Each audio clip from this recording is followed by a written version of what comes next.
जर्मी Bentham ने मानव के कार्यों को मिल की तरह ही, बल्कि मिल से पहले सेल्फ रिगार्डिंग और एक्स्ट्रा रिगार्डिंग में डिवाइड किया। उनका मानना था कि जो प्लेजर और पेन हमें मिलती है अपने एक्शन से, उनमें से बहुत से एक्शन सेल्फ रिगार्डिंग होते हैं, जिसका संबंध हमारा अपने आप से होता है। और कई इस तरह की प्लेजर और पेन होती है जिसको उसने एक्स्ट्रा रिगार्डिंग कहा, जिसको अन्य शब्दों में मिलने अदर रिगार्डिंग कहते हैं। वो इस तरह की प्लेजर और पेन है जिसमें कि हमें कोई खुशी दूसरों के प्रति मिलती है, दूसरों के प्रति कोई अच्छा काम करके दूसरों की खुशी में खुश होकर जो आदमी खुश होता है, वो उसे बेंथम ने एक्स्ट्रा रिगार्डिंग कहा। बेंथम ये मानते हैं, क्योंकि वो लिबरल कमिटमेंट में बड़े आगे थे, वो ये मानते थे कि कोerशन के माध्यम से तो स्टेट को, लोगों को अपनी सेल्फ रिगार्डिंग एक्शन को छोड़कर अदर रिगार्डिंग जो उसके प्लेजर और पेन को बढ़ाने की कोशिश नहीं करनी चाहिए, क्योंकि वो लिबरल थे दिल से। पर बेंथम ने इसके लिए दो रास्ते बताए। पहला, शिक्षा। बेंथम का मानना था कि एजुकेशन वो मार्ग है, वो एफर्ट है, वो टूल है जिससे कि व्यक्ति का मेंटल होराइजन वाइड हो सकता है, उसकी proper understanding of self improve हो सकती है, और उसका एक्स्ट्रा रिगार्डिंग या जो अदर रिगार्डिंग जो उसके एक्शन के प्रति जो उसकी कमिटमेंट है, वो ट्रांसफॉर्म हो सकती है, बल्कि वाइडन हो सकती है।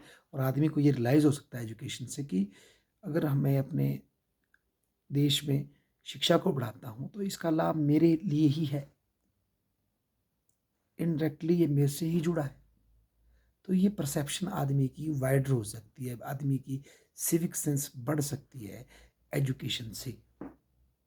और इसके लिए बेंथम ने एजुकेशन को बढ़ावा देने पर प्रयास किया। यूनिवर्सिटी ऑफ इंग्लैंड खोली ताकि कैम्ब्रिज और ऑक्सफोर्ड में जो अभिजात वर्ग और प्रोटेस्टेंट वर्ग की जो कट्टरता फैली हुई थी, उससे बाहर निकलकर इंग्लैंड का नया मध्यम वर्ग जो कि गरीबी से उभर कर आया है, वो पढ़ करके आगे बढ़ सके। तो बेंथम का मानना था कि शिक्षा से मानव का सेल्फ रिगार्डिंग की जो सेल्फिश सोच है, उससे उसको वाइडन किया जा सकता है, और उसकी सेल्फ रिगार्डिंग एक्शंस की जो परसेप्शन है वो वाइड हो जाती है। ऐसा मानना था जर्मी बेंथम का, तो इसलिए वो एजुकेशन पे बहुत स्ट्रेस करते हैं। दूसरा, वो मानते हैं कि ह्यूमन नेचर स्वभाव से बुरा नहीं होता या कोई फिक्स नहीं होता, उसको एक इंस्ट्रूमेंट क्रिएट करके, एक इन्वायरमेंट क्रिएट करके चेंज किया जा सकता है, एक मैकेनिज्म बना करके चेंज किया जाता है। इसलिए दूसरा जो टूल बेंथम इसमें लेते हैं वो है लेजिस्लेशन, कि स्टेट लेजिस्लेशन के माध्यम से ऐसा इन्वायरमेंट क्रिएट कर सकता है जिससे कि आदमी की सेल्फ रिगार्डिंग और एक्स्ट्रा रिगार्डिंग जो परसेप्शन है उसमें ट्रांसफॉर्मेशन आ सके, और एक genuine welfare oriented state policy बन सके। अगर देखा जाए तो कहीं ना कहीं जो मिल का जो सोशलिज्म की तरफ, या मिल का जो एक रिलेक्टेंट सोशलिज्म की तरफ जो कदम उठता है कि मानव के कुछ फ्रीडम्स को कर्ब किया जा सकता है जिसका कि दूसरों पे असर पड़ता है, तो हम देखें उसके बीच बेंथम में ही है।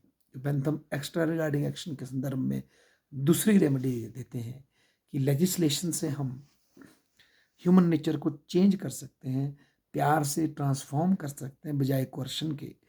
ये भी इनडायरेक्टली वेलफेयर स्टेट की तरफ ही कदम है। आप समझा के ह्यूमन अंडरस्टैंडिंग को डेवलप कर सकते हैं with the help of legislation, policy formulation जो कि तर्कों पे बनी हो, और वो तर्कों के माध्यम से सेल्फ इंटरेस्ट को ब्रॉडर इंटरेस्ट में वाइडन करती हो। ये बेंथम ने कहा। कहीं ना कहीं ये उनका मिल के साथ भी लिंकेज दर्शाता है, पर ये हमें मानना पड़ेगा बेंथम दिल से 100% लिबरल इंसान थे। वो स्टेट को कोर्सिव पावर देने के समर्थन में बिल्कुल भी नहीं थे। Thank you.